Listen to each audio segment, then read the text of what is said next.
Hello साथियों, एक बार मैं पुनः आप सभी का अपने YouTube चैनल पर स्वागत करता हूं और मैं क्वेश्चन को फिर से बता दूं, कंटिन्यू कर रहा हूं। और मैं आप सबके सामने क्वेश्चन नंबर 52 लेकर हाजिर हूं इस समय। क्वेश्चन नंबर 52 आपसे कह क्या रहा वो समझिए। चित्र मैंने आपके सामने रख दिया है, इस तरह का कोई चित्र है। कह रहा है इस संधारित्र पर आवेश की गणना कीजिए। क्या कह रहा है? इस संधारित्र पर आवेश की गणना कीजिए।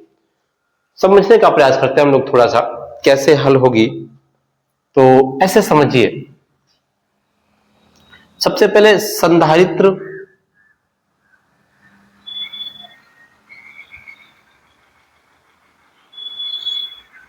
पर संधारित्र पर या संधारित्र के प्लेटों के बीच आवेश,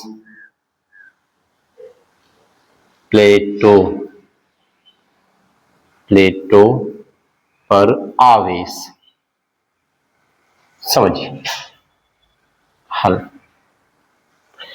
आपको पता Q बराबर C इंटू वी होता है। क्वेश्चन नंबर फर्स्ट में डाल देता हूं।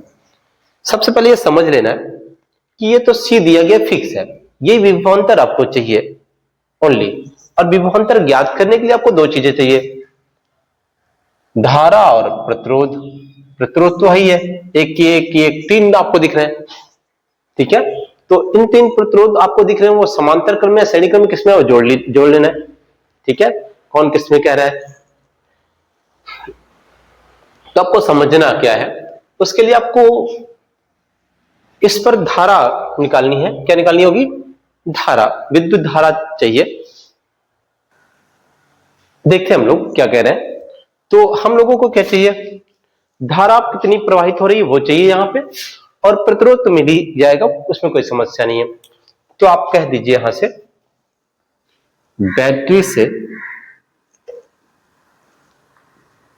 बैटरी से प्रवाहित धारा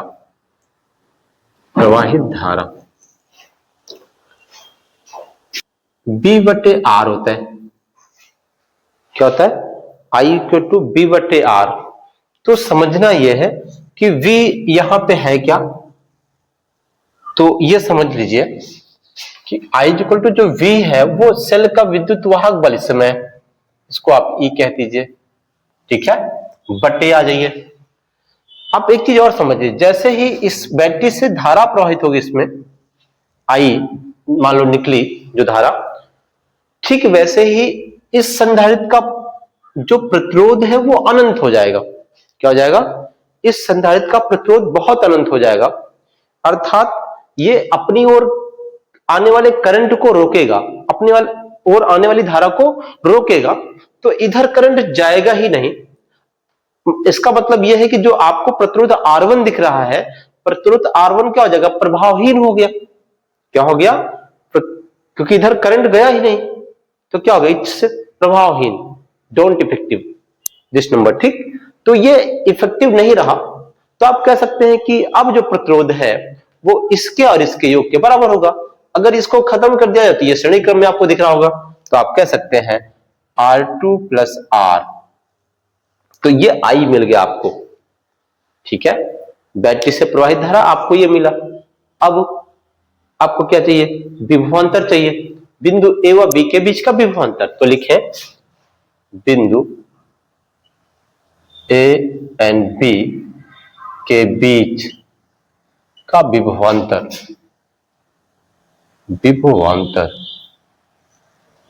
B बराबर I इंटू R। I का मान पता है कितना है, चेक कर लीजिए। E/R2 + R मिला है, और R जो होता है ये प्रतिरोध। फिर से समझिए, मैंने आपसे कह दिया ये प्रभावहीन है, ठीक है। तो जो प्रतिरोध होगा विभवांतर का, बाह्य प्रतिरोध, वो किसके बराबर? R2 के बराबर। ये प्रभावहीन है, तो आपको यहां जो ये वाला प्रतिरोध मिला वो R2 मिला, ठीक है।